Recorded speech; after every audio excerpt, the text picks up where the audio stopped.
Leadership starts here.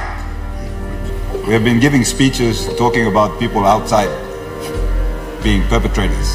But there are many perpetrators in this house and have been in this house and will be in this house for years to come. Petroleum Minister Jimmy Maladina arrest over domestic assault charge in Sydney court. If we can't even hold ourselves accountable in this parliament on this issue, then how do we expect to hold other people accountable? So yes, this issue concerns even our own members of parliament. Some have taken the correct and appropriate decision to even stand down and defend themselves in the court of law. And we have others where our Prime Minister has to stand them down. But later, after a few weeks and months, somehow they go back to the same position again. Member for Goroka charged with 26 offence. So why are we telling the people when we come here and say we have to show leadership when we are not showing leadership? Thank you, Mr. Deputy Speaker. I'd like to take this opportunity to contribute to today's debate on an important issue of gender-based violence. I would also like to acknowledge the personal testimony by our good Minister for Provincial and Government Affairs. He made an important point on this issue. We have been giving speeches talking about people outside being perpetrators. But there are many perpetrators in this house and have been in this house and will be in this house for years to come. That issue we seem to be forgetting. And he is the first Member of Parliament on record to actually share his own experience when he was a young man and the regret he had in a domestic altercation with his own late wife.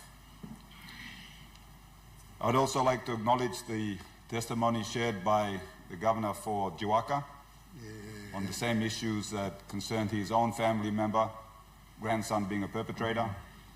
I'd also like to acknowledge the comments made by the member for Wabag and his efforts in dealing with gender-based violence. This issue is a very complex issue. There is no solution, there is no one law will solve this issue. Actually, we have sufficient law to deal with gender-based violence and many crimes in our country.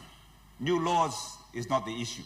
While new laws can improve addressing this issue, right now there is sufficient laws to take appropriate action. The problem is we don't have enforcement. That's the problem.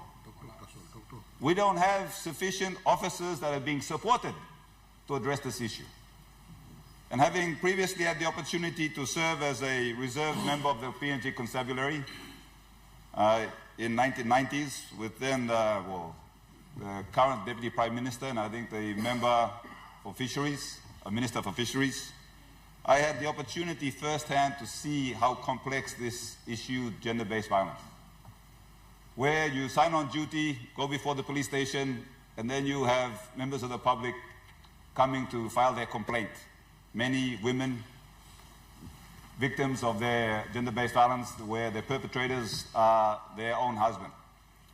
And I've seen firsthand where officers say, something lo marit, you go straight in past it. When you've been trained to say, even though something lo marit, there's a crime. You register the crime and you follow the process of the law. Regardless you marit or you tambu or you wear. The law applies to everybody. So there were many times that I was questioning even my fellow officers, why do you mean arrest him? And some of them shared their experience, which is something that can't be ignored. They said, me plus arrest him, time lo come up lo court, medi blong him less lo give him evidence. Me plus hard work, sit down, write him over the statement, prepare the file, go to court, no got witness, em less lo kalabus man blong him because em talk man blong him go to kalabus, then usad by look out to me. Em yet walk, me plus no got fortnight. So they withdraw the charges. And this is an issue many members in blue or our officers face. And it's a problem. There's no simple solution, you carry law come, you administrative. These are issues that many ordinary Papua New Guineans do not understand. The other complex issue of gender-based violence, that it involves the very people that we love and care and share and trust. You know, Manlo Street come na Brookie House na Paiti View or Bagara View na you can kalabus him.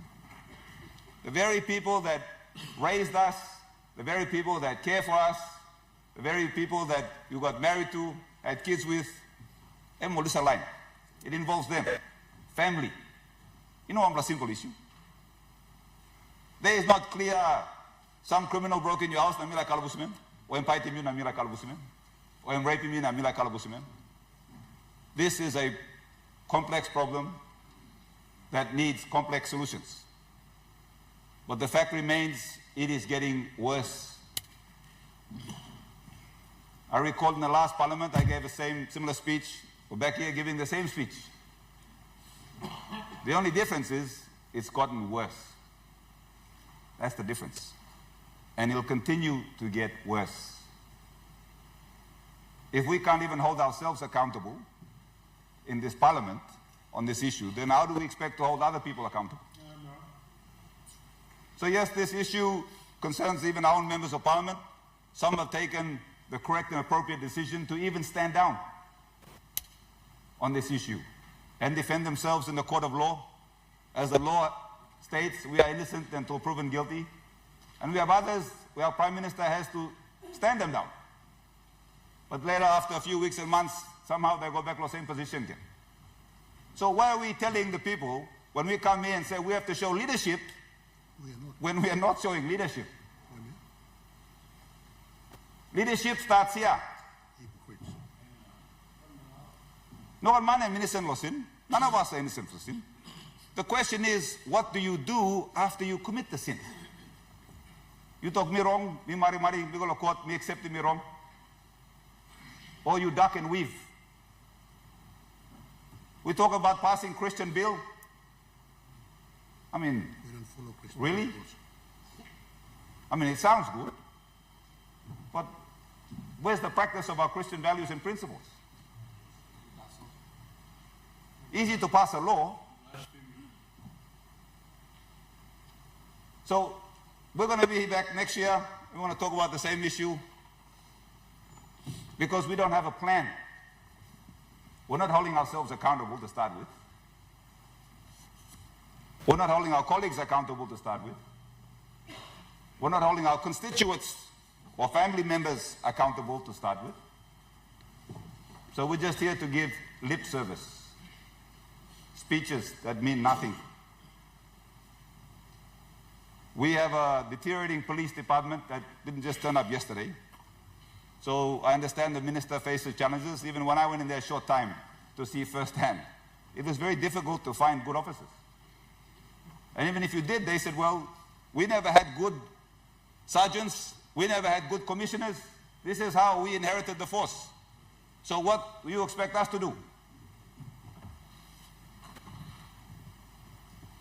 So hope from today's discussion and debate and testimony shared by our fellow members and ministers that we don't come back next year and present another report and give another prepared speech, that we actually have a proper debate and a plan. The government is in charge. Opposition, we're not in charge. We can't come and say, here's the plan, you're in charge, so you are responsible.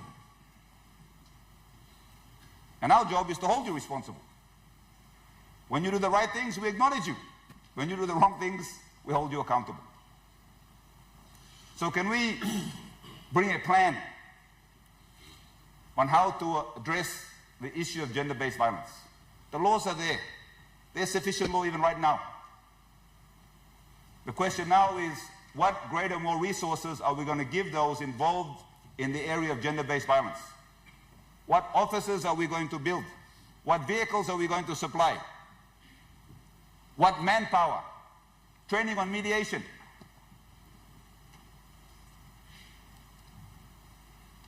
Because the ongoing issue of gender-based violence is that it involves people we care about. And sometimes they are not in a position to hold themselves accountable. And then they're going to need mediation. Gender-based violence is a crime that has been repeated over years and years and years. You know, it started with abuse, it started with ill feeling, then verbal abuse, then threats of verbal abuse, and then violence, and then sexual violence. That took years for them to get to that stage in their life. These are built-up habits that have been repeated, conditioned, and entrenched. So even you lock someone up tomorrow, he comes out, and we'll go back to the same pasin blonge. So we only change pasin, ta you mi pilim pen, or you mi sem, or you mi amamas. Lolusi wampla pasin, na golonarpla pasin. These are issues that deal with psychological behavior, human behavior, and it's going to take professionals in this space, and it takes the initiative for us in this parliament to start talking about what needs to happen. What is the plan? Where are the experts? Do they have a plan? We had experts to come up with a cure for COVID. We paid them 10 million. I didn't see any cure. Can we get 10 million to get some experts in to address the issue of gender-based violence? I mean, there's far more greater victims in that space. So thank you, Mr. Deputy Speaker, and the opportunity to speak on this important issue. And I hope my fellow colleagues and the government and the Prime Minister take note. If you are serious and you're saying to the media, take leadership, well, you have one leadership to take. We have a case. A person's innocent until proven guilty, but let's demonstrate that we are serious. Let them go clear their name. Don't talk about fighting gender-based violence when the elephant in the room is looking at you. Thank you, and I am Tasfo.